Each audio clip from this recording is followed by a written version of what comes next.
जब वो कीपिंग करता है उसे सारे एंगल्स पता होता है, और उन्होंने कैप्टनसी की है तो फील्ड सेट करना, और स्पेशली इतने सालों तक कैप्टनसी की है और उस लेवल पे खेला है, तो उन्हें पता चल जाता है कि ये बॉलर ना स्विंग कराता है तो बॉल ज़्यादा जाने के चांसेस कहाँ है, या पता रहता है कि इस बॉलर की ना जो लाइन और लेंथ है मोस्टली वो इस जगह रहती है, तो उस तरह से आप एंगल सेट कर सकते हो। इस पर्टिकुलर ये तेज़ डालता है, इसका लाइन और लेंथ आगे पीछे है, तो आई थिंक वो एक कनेक्शन बन जाता है। और वो बहुत ज़रूरी है, क्योंकि कभी कभी आप इतना प्रेशर मैच होता है, वो चीज़ नहीं देख पाते कि मेरा फील्डर कहाँ पे है, मुझे कहाँ करना है, तो वो कनेक्शन कीपर के साथ रहता है। उनके साथ उन्हें बताने की ज़रूरत नहीं है, उनसे हम लोगों ने काफ़ी सीखा है, तो उन्हें देख के भी उन्होंने कहाँ लगाया आप नहीं बोलते, हो सकता आपको लगे कि यार वो शायद लेफ्ट राइट है, but over the period of time observe कर करके आपको लगता है कि हाँ वो है, वो सही है। बहुत वाइड सवाल है, आपको जैसे भी आंसर करना आंसर कर लो। बट किसी की विकेट कैसे ली जाती है? मतलब 2 बार आपने पर्पल कैप जीती है, that's not a joke. Honestly मुझे भी नहीं पता, क्योंकि मैं इसका जवाब कैसे दूंगा कि लेट्स से कि जो नॉर्मल बहुत बहुत पब्लिक को भी पता होगा कि इन स्विंग आउट स्विंग तो मतलब सेट करने वाला, ठीक है, बट आपको सब चीज़ वो अलाइनमेंट होना चाहिए, आपकी किस्मत कि विकेट है नहीं है इसमें, क्योंकि इसमें अगले से अगर LBW है तो एम्पायर को लगना चाहिए LBW है, अगर कैच है तो फील्डर को कैच पकड़ना पड़ेगा, तो बहुत फैक्टर्स आ जाते हैं उस चीज़ में। तो कहीं ना कहीं अगर आप एक हम बोलते हैं फॉर्म, एक होता है विकेट टेकिंग फॉर्म, एक होता है कि मुझे अच्छा फील हो रहा है कि मैं अच्छी बॉलिंग कर रहा हूँ, एक होता है विकेट टेकिंग फॉर्म, आप कहीं भी बॉल फेंकोगे तो चांसेस हैं कि वो घुमाएगा, वहाँ बॉल खड़ी हो जाएगी। तो I think wicket taking form और अच्छी बॉलिंग 2 अलग अलग चीज़ें हैं, क्योंकि आपको ख़राब बॉल पे भी विकेट मिल सकता है, कभी कभी आप बहुत अच्छी बॉलिंग कर रहे हैं, हो सकता है आपको विकेट ना मिले, एज ना लगे, कैच ड्रॉप हो जाए, LBW ना दें, तो सब फैक्टर्स आते हैं। किस्मत एग्जैक्टली। तो वो बताना मुश्किल है कि विकेट कैसे मिलता है। तो विकेट टेकिंग फॉर्म में भी ऊपर वाले का हाथ रहता है, 100% ऊपर वाले का ही हाथ रहता है।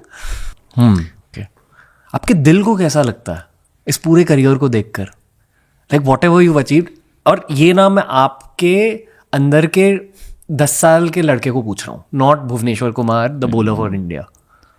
कैसा लगता है आपको ये सब? सेटिस्फाइड कि अगर आप मुझसे पूछोगे तो अभी भी शायद मेरे कुछ एम्बिशन होंगे जो कभी ख़त्म नहीं होते इंसान के, कि हाँ मुझे और खेलना है और विकेट्स लेना है या कुछ भी प्रोफेशन हो, बट अगर जब मैं 10 साल का था कोई मुझे बताएगा कि ये सब करना है तो मैं बोलूँगा कि बस बहुत है, मुझे और नहीं चाहिए। ये सपना था। हाँ, मतलब इस करियर में नो कंप्लेंट्स, नो रिग्रेट्स, जितना अचीव किया आई थिंक उतना कि gratitude, I think gratitude feel होता है।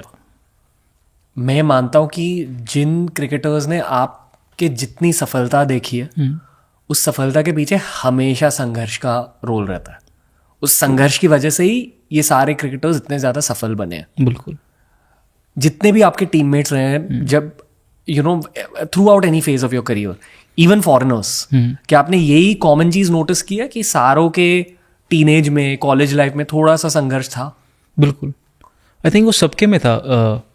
और ऑनेस्टली जो सक्सेसफुल नहीं हुए, हम सक्सेस कैसे देखते हैं कि आप कंट्री के लिए खेले नहीं खेले या फर्स्ट क्लास बहुत साल नहीं खेले, बट आई थिंक जो यहाँ तक नहीं पहुँच पाए आई थिंक उन्होंने भी स्ट्रगल किया है। क्योंकि जब मैं उस एज ग्रुप में था 15 साल तक, 16-17 साल तक, जो मेरे साथ के थे आई थिंक वो शायद कुछ थे जो मुझसे भी ज़्यादा मेहनती थे, बट वो यहाँ तक नहीं पहुँच पाए। अगेन जैसे हम लोग बात कर रहे थे किस्मत की, तो आई थिंक स्ट्रगल सबने किया होता है। जो एक बोलते हैं लेवल पे पहुंच जाते हैं, कुछ अचीव करते हैं, उन्होंने भी, जिन्होंने नहीं किया तो उन्होंने भी। तो आई थिंक हाँ, जिन्होंने किया है ऑफ कोर्स किसी को भी ये चीज़ ना वैसे नहीं मिलती कि बोलते हैं फ्री में मिल गई या बिना स्ट्रगल किए मिल गई। तो आई थिंक स्ट्रगल सबने किया होता है। नुपुर दीदी से सवाल पूछना चाहूँगा, ये एज अ ह्यूमन बहुत काइंड है, गिविंग, हाँ बहुत गिविंग, हम्बल भी ऑब्वियसली। ये सारे फैंस को पता है कि इनका नेचर कैसा है, क्योंकि if you watch someone over 10 years, इनके रिएक्शंस को देखकर, इनके एक्सप्रेशंस को देखकर एक इंसान की असलियत थोड़ी पता चल जाती है फैंस को। बट आई फील कि इनके नेचर की वजह से भगवान ने इन्हें वो लक का फैक्टर विकेट टेकिंग फॉर्म दिया है। आप इसी नज़रिए से देखते हो लाइफ को? हाँ मतलब मुझे ये नहीं पता क्यों दिया है, बट हाँ वो किस्मत, लक, डेस्टिनी, ये सब होना भी ज़रूरी है कुछ अचीव करने के लिए, with your skill set, your मेहनत एंड एवरीथिंग। मम्मी पापा को कैसा लगता है ये सब? आई थिंक उन्हें तो सबसे ही अच्छा लगता होगा। वो क्या फील करते हैं वो मैं अभी नहीं बता सकता, क्योंकि जब आई थिंक मेरी डॉटर बड़ी होगी, कुछ अचीव करेगी, तब मैं वो एक फीलिंग बता सकता हूँ। बट आई थिंक वो पहले इंसान हैं या ऑफकोर्स होंगे कि जब मैंने कुछ अचीव किया तो सबसे ज़्यादा खुशी उन्हें हुई होगी, क्योंकि उन्होंने मेरे साथ साथ उन्होंने भी वो सपना देखा कि मैं इंडिया के लिए खेलूँ, काफ़ी साल खेलूँ। तो उनकी जो फीलिंग है वही बता सकते हैं, बट मुझे भी अच्छा लगता है कि मैंने अचीव किया, उन्हें खुशी होती है। आपके अकॉर्डिंग आपके करियर की सबसे बड़ी हाईलाइट क्या है? आई थिंक बहुत ही बेसिक्स आंसर होगा, लेकिन वही जब आप इंडिया के लिए खेलते हैं, आई थिंक वो डेब्यू कैप मिलना ही सबसे बड़ी हाईलाइट है।